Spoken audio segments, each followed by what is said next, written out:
Hello, இது வந்து என்னுடைய தேர்ட் வீடியோ. இந்த வீடியோவில் வந்து நம்ம என்ன பார்க்க போகிறோம் அப்படின்னா, காரில் இருக்கிற ஸ்விட்சஸை பற்றி பார்க்க போகிறோம். ஸ்விட்சஸ்னால் அது இந்த ஸ்விட்சஸ் இது எல்லாத்தையுமே சேர்த்து தான் நான் சொல்கிறேன். நம்ம வந்து ஹெட்லைட்டுக்கு யூஸ் பண்ணுறது, அதோட ஆப்ரேஷன் என்ன அப்படின்றதெல்லாம் பார்க்க போகிறோம், இன்க்ளூடிங் இந்த ஸ்விட்சஸும். ஸோ நான் வந்து எல்லா கார்லேயும் காமனாக இருக்கிற ஸ்விட்சஸை நான் ஃபஸ்ட்டு சொல்லிடுறேன். அப்புறமா வந்து இந்த கார், அதாவது வந்து ஒரு கார் மாடலுக்கு ஏற்ற மாதிரி இதில் இருக்கிற ஃபங்க்ஷனாலிட்டி வேரி ஆகும். அதை நான் லாஸ்ட்டாக சொல்கிறேன். ஃபஸ்ட்டு வந்து ஹெட்லேம்ப், அதை பற்றி சொல்லிடுவோம். இது வந்து நம்ம ஃபுல் அண்ட் ஃபுல் லைட்ஸ்க்கு யூஸ் பண்ணுறது மட்டும்தான் நம்மளுடைய ரைட் சைடில் இருக்கும். இது வந்து என்னென்னா, இப்போது இது வந்து ஆஃப்க்கு நேராக இருக்கா, இப்போது ஸோ இது வந்து ஆஃபில் இருக்கேன். இதுக்கு முன்னாடி நான் இந்த காரோட மாடல் சொல்லிடுறேன். இது வந்து டாடா ஆல்ட்ராஸோட எக்ஸட் ஆப்ஷனல் மாடல். இதில் வந்து ஆஃப்க்கு நேராக வச்சுருக்கேன்னா, ஸோ என்னோடய ஹெட்லேம்ப் இப்போது ஆஃப் பொசிஷனில் இருக்கும். இது வந்து பார்க்கிங் லேம்ப் ஆன் பண்ணிங்கன்னா பார்த்தீங்கன்னா லைட்டு பார்க்கிங் லேம்பில் இருக்கிறதுனால உங்களுக்கு தெரியும். பார்த்தீங்கன்னா லைட் ஆன் ஆனதெல்லாம் பாருங்கள். ஆஃப் பண்ணுறேன், ஆஃப் ஆகிடுச்சா. இதுதான் பார்க்கிங் லேம்ப்னால் இது கிடையாது, காருக்கு வெளியில் இருக்கும். அதுதான் பார்க்கிங் லேம்ப். பின்னாடி red colour light, danger light இருக்குது பார்த்தீங்களா, அது கூட எரியும், ஃப்ரண்ட்டில் எரியும். அது பார்க்கிங் லேம்ப். இது வந்து இந்த ஹை பீம் லோ பீம் இப்போ பார்த்தீங்களா, அதுதான் இது. தட் மீன் அதோட ஹெட் லேம்பை நம்ம மேனுவலாக ஆன் பண்ணுறது தான் இது. இது வந்து ஆட்டோமேட்டிக் ஹெட்லேம்ப். ஆட்டோமேட்டிக்காக முன்னாடி ஒரு சென்சார் இருக்குது. அந்த சென்சாரை சென்ஸ் பண்ணி ஆட்டோமேட்டிக்காக லைட்டை வந்து ஹெட்லேம்பை ஆன் பண்ணி ஆஃப் பண்ணிக்கும். அது வந்து இந்த மாடலில், இது எல்லா கார்லையும் இருக்குன்னு சொல்ல முடியாது. இந்த ஃபியூச்சரு என்னுடைய காரில் இது இருக்குது. ஸோ இது இப்போ ஆஃபில் வச்சுருக்கேன். அடுத்தது வந்து இது வந்து இந்த ப்ரொஜெக்டர் ஹெட்லேம்ப்னு சொல்லுவாங்க. என்னோடய காரில் வந்து ப்ரொஜெக்டர் ஹெட்லேம்ப் இருக்குது. ஸோ அதோடைய அட்ஜஸ்ட்மெண்ட் தான் அது. இப்போது எப்படின்னா, இந்த ஃபியூச்சர் நமக்கு எங்கே யூஸ் ஆகும் அப்படின்னா, இப்போ வந்து நம்ம கார் வந்து இனிஷியலாக லோடு எதுவும் பெருசாக இல்லை அப்படின்னா, நம்மளோட காரில் வந்து பாடியில் எந்த சேஞ்சஸும் வந்து இருக்காது. ஸோ நம்ம நார்மலான பொசிஷனில் வச்சு நம்ம யூஸ் பண்ணிக்கலாம். நமக்கு வந்து காருக்கு பின்னாடி லோடிங் அதிகமாக இருந்துச்சுன்னா, காரோடைய பாடி வந்து பின்னாடி கொஞ்சம் ப்ரெஸ் பண்ண மாதிரி, மேலே கொஞ்சம் பாடி தூக்குன மாதிரி ஆகிடும்.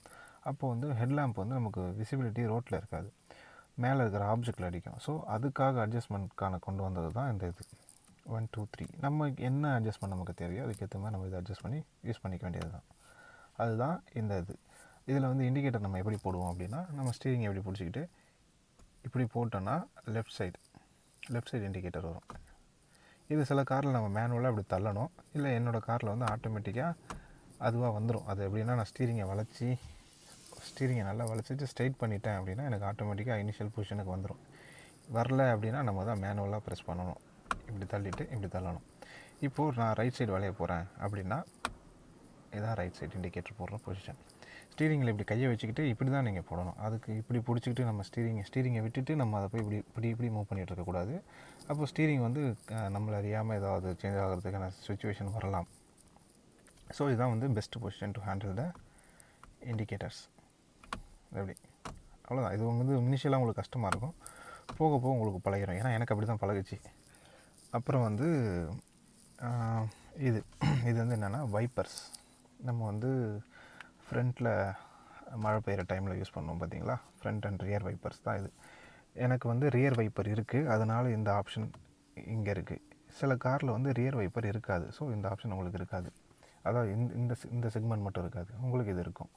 இது என்னென்னா, எனக்கு வந்து ஆட்டோமேட்டிக் வைப்பர் இருக்குது. ஆட்டோமேட்டிக் வைப்பர்னால் வெளியில் இந்த வாட்டரை சென்ஸ் பண்ணிச்சுன்னா ஆட்டோமேட்டிக்காக அந்த வைப்பர் வந்து எனேபிள் ஆகி வாட்டர் கான்டென்ட்டுக்கு ஏற்ற மாதிரி ஸ்பீடை அதுவே அட்ஜஸ்ட் பண்ணிவிட்டு ஆஃப் பண்ணிடும்.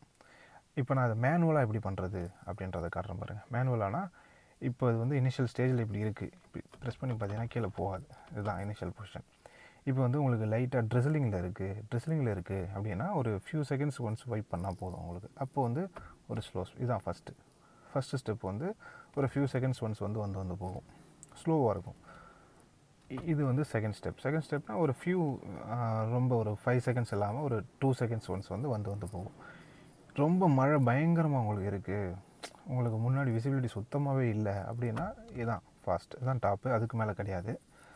இதை நீங்கள் போட்டுட்டீங்க அப்படின்னா இன்ஸ்டண்ட்டாக வந்து வைப்பர் வந்து வைப் பண்ணிக்கிட்டே இருக்கும் உங்களுக்கு. இப்படி தள்ளி விட்டிங்கன்னா அதோட இனிஷியல் ஸ்டேஜ் வந்துடும். இப்போ வந்து இல்லை எனக்கு கொஞ்சம் நேரத்துக்கு மட்டும் இப்போது தண்ணி நிறையா வருது, அதை நான் வந்து வைப் பண்ணணும் அப்படின்னு நீங்கள் நினச்சிங்க அப்படின்னா கீழே ஒரு ஆப்ஷன் இருக்கும். இது இப்படி ப்ரெஸ் பண்ணிங்க அப்படின்னா கண்டினியூஸாக வைப் பண்ணிக்கிட்டே இருக்கும். நீங்கள் இதை ஹோல்டு பண்ணி வச்சுருக்கிற வரைக்கும் இப்படி நீங்கள் ஹோல்டு பண்ணி வச்சுருக்கிற வரைக்கும் வைப் பண்ணிக்கிட்டே இருக்கும். ரிலீஸ் பண்ணிட்டீங்கன்னா வைப் நின்றோம். இதில் வந்து என்னுடைய காரில் வந்து வாட்டர் ஸ்ப்ரே இருக்குது. வாட்டர் ஸ்ப்ரேனால் வாட்டரை ஸ்ப்ரே பண்ணி அப்புறம் வைப் பண்ணும். அது எப்படி எனேபிள் பண்ணுறதுன்னா, இது இப்படி ப்ரெஸ் எங்கே பாருங்கள், இப்படி ஃப்ரண்ட் நம்மளை நோக்கி புல் பண்ணோம் அப்படின்னா வாட்டரை வந்து ஸ்ப்ரே பண்ணும். வாட்டரை ஸ்ப்ரே பண்ணிவிட்டு இது இந்த இடத்துலேருந்து ஸ்ப்ரே பண்ணிவிட்டு அப்புறம் வைப்பர் வந்து எனேபிள் ஆக ஆரம்பிச்சிடும். அதுதான் வந்து இதோடது. இது வந்து ஃபுல் அண்ட் ஃபுல் ரியர் தான், ரியர் வைப்பர் இது. இது வந்து இப்போது இதுக்கு நேராக இருக்கிறதுனால ஆஃபில் இருக்குது. இது வந்து ஆட்டோமேட்டிக் வைப்பர். இப்போ மேலே எனேபிள் பண்ணனா கீழே வந்து நம்ம மேனுவலாக பண்ணுறது. இதுவாக வாட்டர் ஸ்ப்ரே பண்ணிக்கிட்டு இது பண்ணி விட்ரும். அதே தான் இதுவும். ஸோ இந்த ரெண்டுத்தை பற்றியும் பார்த்தாச்சு. அடுத்தது வந்து ஏசி கண்ட்ரோல் சிஸ்டம், அப்புறம் இதெல்லாம் பார்த்துருவோம். இது என்ன அப்படின்னா, இது வந்து automatic climate control. Automatic climate control இருக்கிற ஏசி சிஸ்டம் உள்ள காரில் இந்த பட்டன் இருக்கும், நீங்கள் பார்க்கலாம். இதை நீங்கள் சென்டரை ப்ரெஸ் பண்ணிட்டீங்க அப்படின்னா ஆட்டோமேட்டிக் மோடு வந்து எனேபிள் ஆகிடும். இதை ஆஃப் பண்ணுறது சும்மா அதை ரொட்டேட் பண்ணிங்கன்னா ஆஃப் ஆகிடும். ரொட்டேட் பண்ணணும். ஆட்டோமேட்டிக் கிளைமேட் கண்ட்ரோல் அப்படின்னா என்னென்னா, அதோட ஃபேன் ஸ்பீடை வந்து இன்டர்னல் டெம்பரேச்சருக்கு ஏற்ற மாதிரி அதை அட்ஜஸ்ட் பண்ணும். அதுதான் வந்து ஆட்டோமேட்டிக் கிளைமேட் கண்ட்ரோல். இது வந்து இன்டர்னல் சென்சார், உள்ளே இருக்கிற டெம்பரேச்சரை சென்ஸ் பண்ணுற சென்சார் இது. அப்புறம் இது வந்து மேனுவலாக நம்ம எனேபிளே பண்ணல, மேனுவலாக நம்ம எனேபிள் பண்ணியிருக்கோம். மேனுவலாக இதை ப்ரெஸ் பண்ணால் எனேபிள் ஆகிடும். இதை ப்ரெஸ் பண்ணிவிட்டு நமக்கு ஏசியோடைய ஸ்பீடு, அதான் அந்த ப்ளோயருடைய ஸ்பீடை கண்ட்ரோல் பண்ணணும். மேனுவலானா இது வந்து கம்மி பண்ணுறது, இது வந்து அதிகமாக்குறது. ஏன்னா ஃபேனுடைய சைஸ் பார்த்திங்கன்னா பெருசாக இருக்குது பாருங்கள். இதை அதிகமாக்குறது, இது கம்மி பண்ணுறது. இது வந்து ஏர் டிஸ்ட்ரிபியூஷன் மோடை வந்து சேஞ்ச் பண்ணுறது. லைக் எப்படின்னா, இந்த ஏசி வெண்ட் இருக்குது பார்த்திங்களா, ஏசி வெண்ட்லேருந்து நமக்கு ஃபேஸில் வரணுமா இல்லை காலில் வரணுமா இல்லை ரெண்டுத்துலேயுமே வரணுமா, ஃபேஸ் அண்ட் காலில் வரணுமா அப்படின்ற மோடை சேஞ்ச் பண்ணுறது இதுதான். இந்த மோடு நான் உங்களுக்கு எப்படி தெரியும்னா, இந்த டிஸ்பிளே ஆன் ஆனிச்சுன்னா உங்களுக்கு தெரியும். இதை நான் ப்ரெஸ் பண்ணேன் அப்படின்னா எனக்கு காலில் தான் வருது அப்படின்ற மோடு. நீங்கள் இந்த ஏரோ மார்க்கை பார்த்தாலே உங்களுக்கு தெரியும் ஏசி ஃப்ளோ வந்து எங்கே வேணும் அப்படின்றது. இது ரெண்டுமே வந்து டிமிஸ்டர்னு சொல்லுவாங்க. இப்போ உங்களுக்கு வந்து மிஸ்ட்டு ஃபார்ம் ஆகும் பார்த்தீங்களா, அதை வந்து எடுக்கிறதுக்காக தான் இந்த ரெண்டு சுவிட்சஸும். அந்த டைமில் வந்து இது நீங்கள் எப்படின்னா, ஃப்ரண்ட்டில் உங்களுக்கு விண்ட்ஷீல்டில் ஃபார்ம் ஆகுது அப்படின்னா இதை ப்ரெஸ் பண்ணிங்கன்னா உங்களுக்கு அந்த விண்ட்ஷீல்டில் இருக்கிற ஃபாக் வந்து ரிமூவ் ஆகிறத நீங்கள் பார்க்கலாம். இதே தான் சேம். இது வந்து ரியர் சைடுக்கு வந்து இதை ப்ரெஸ் பண்ணிங்கன்னா அப்படி வந்துடும். அண்ட் தென் இந்த மூணும் வந்து ஏசி சுவிட்சஸ் தான். அது ஏசி ஆன் பண்ணுறதுக்கு, ஏசி ஆஃப் பண்ணுறதுக்கு இதை ப்ரெஸ் பண்ணணும்.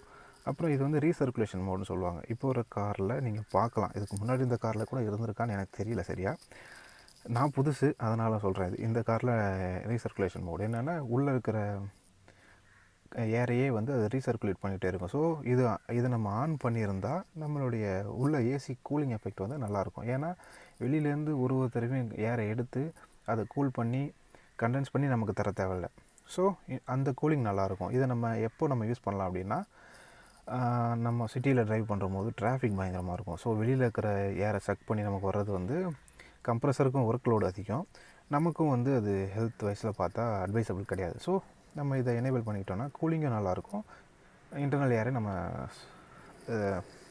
ரெஸ்பயர் பண்ணிக்கலாம். இது அதை ஆஃப் பண்ணுறது. இது நம்ம எப்போ தேவைப்படாது அப்படின்னா, நம்ம ஒரு ஹில்லி ஏரியா போகிறோம், அங்கே வந்து நேச்சுரல் என்விரான்மெண்ட் சூப்பராக இருக்குது. லைக் எப்படின்னா, பொல்யூஷன் இல்லாத ஒரு ஊருக்கு போகிறோம், பொல்யூஷன் பெருசாக இல்லை, ஓகே கொஞ்சம் நேச்சுரல் ஏர் கிடச்சா நல்லாயிருக்கும் அப்படின்னு நினைக்கிற டைமில் இதை நம்ம எனேபிள் பண்ணிக்கலாம். வெளியிலேருந்து ஏரை வாங்கி உள்ளே நமக்கு தரும். அதுதான் இது வந்து இங்கே லைட் எரியது வந்து ஆல்ட்ராஸோடைய ஐலாண்ட் டிசைன்.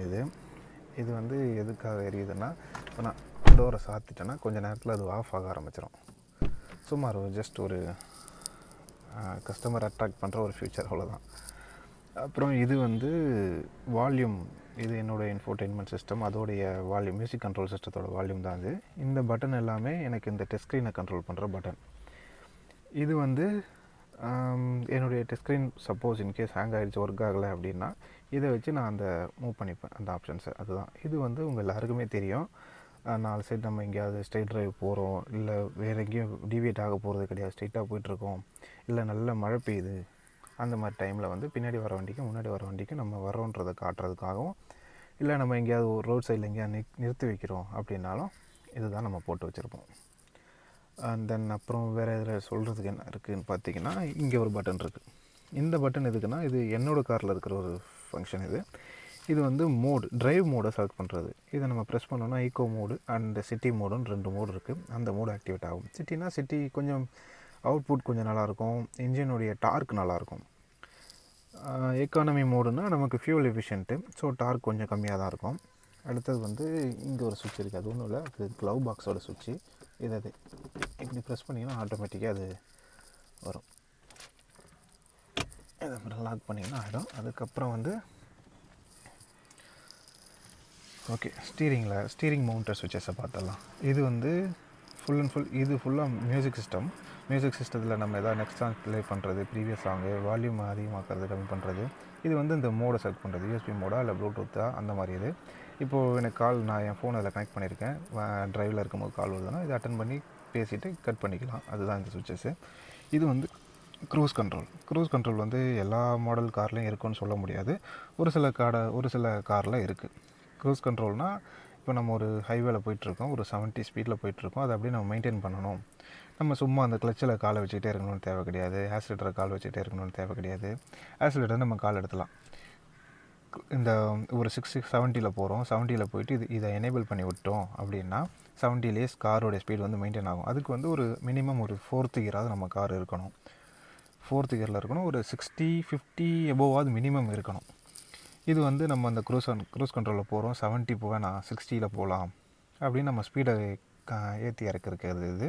அண்ட் தென் இது வந்து பார்த்திங்கன்னா நம்ம காரோடைய இந்த இன்ஃபோடெயின்மெண்ட் சிஸ்டம், இன்ஃபர்மேஷன் கிளஸ்டர் இருக்குது பார்த்திங்களா, இதில் வர சிஸ்டம் தான் அது.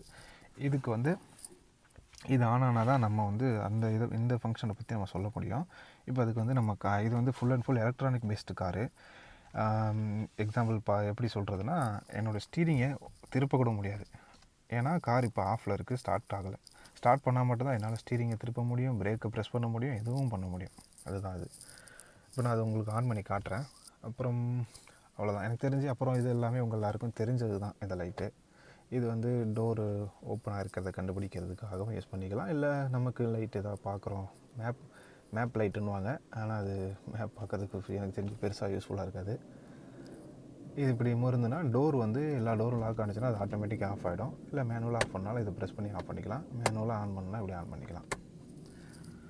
இப்போது நான் காரை ஸ்டார்ட் பண்ணுறேன். எனக்கு வந்து புஷ் பட்டன் இங்கே ஒரு 3 சுவிட்சஸ் இருக்குது. இது வந்து எனக்கு புஷ் ஸ்டாப் பட்டன். இது வந்து பின்னாடி இருக்கிற ஃபாக் லேம்பும், இது முன்னாடி இருக்கிற ஃபாக் லேம்ப்பு, இது பின்னாடி இருக்கிற ஃபாக் லேம்ப்பு. இது வந்து ஆட்டோமேட்டிக்காக ஸ்டார்ட் ஆகாமல் இருக்கிறதுக்கு, that mean ideal start button. அது இப்போது டிராஃபிக் சிக்னல் நான் வெயிட் பண்ணுறேன் அப்படின்னா, நான் கிளச்சை எடுத்துட்டேன்னா என்னோடய இன்ஜின் ஆஃப் ஆகிடும். மறுபடியும் நான் கிளச்சை ப்ரெஸ் பண்ணேன்னா என்னோடய இன்ஜின் ஆன் ஆகிடும். அதுக்காக தான் அது. ஸோ இப்போ நான் காரை ஸ்டார்ட் பண்ணுறேன்.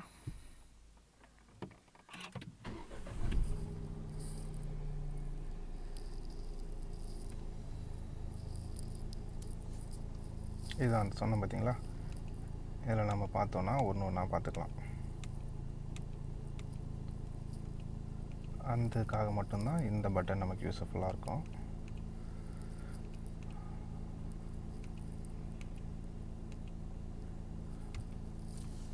இதில் வர லைட்ஸை பற்றிலாம் நான் இன்னொரு நாள் உங்களுக்கு தெளிவாக சொல்கிறேன், ஏன்னா இதுவே ரொம்ப லென்த்தியான வீடியோவாக போயிடுச்சு. லைட்ஸ்னால் அந்த நமக்கு நோட்டிஃபிகேஷன் லைட்ஸ் சொல்லுவாங்கள்ல, அதெல்லாம் சொல்கிறேன். அப்புறம் இது வந்து நான் சொன்னேன்ல, இது வந்து ஃபுல் அண்ட் ஃபுல் வந்து அதோடய டச் ஸ்க்ரீன் ஆப்ரேட் பண்ணுறதுக்கு மட்டும்தான்.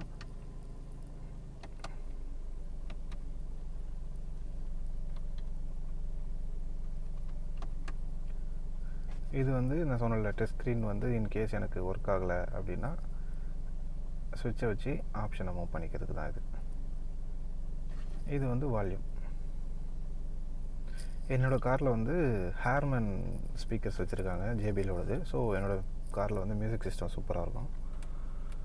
அண்ட் தென் இதே தான் நமக்கு கேமராவும் ஆக்ட் ஆகும். நம்ம ரிவர்ஸ் பார்க்குறோம் அப்படின்னா கேமராவும் ஆக்ட் ஆகும்.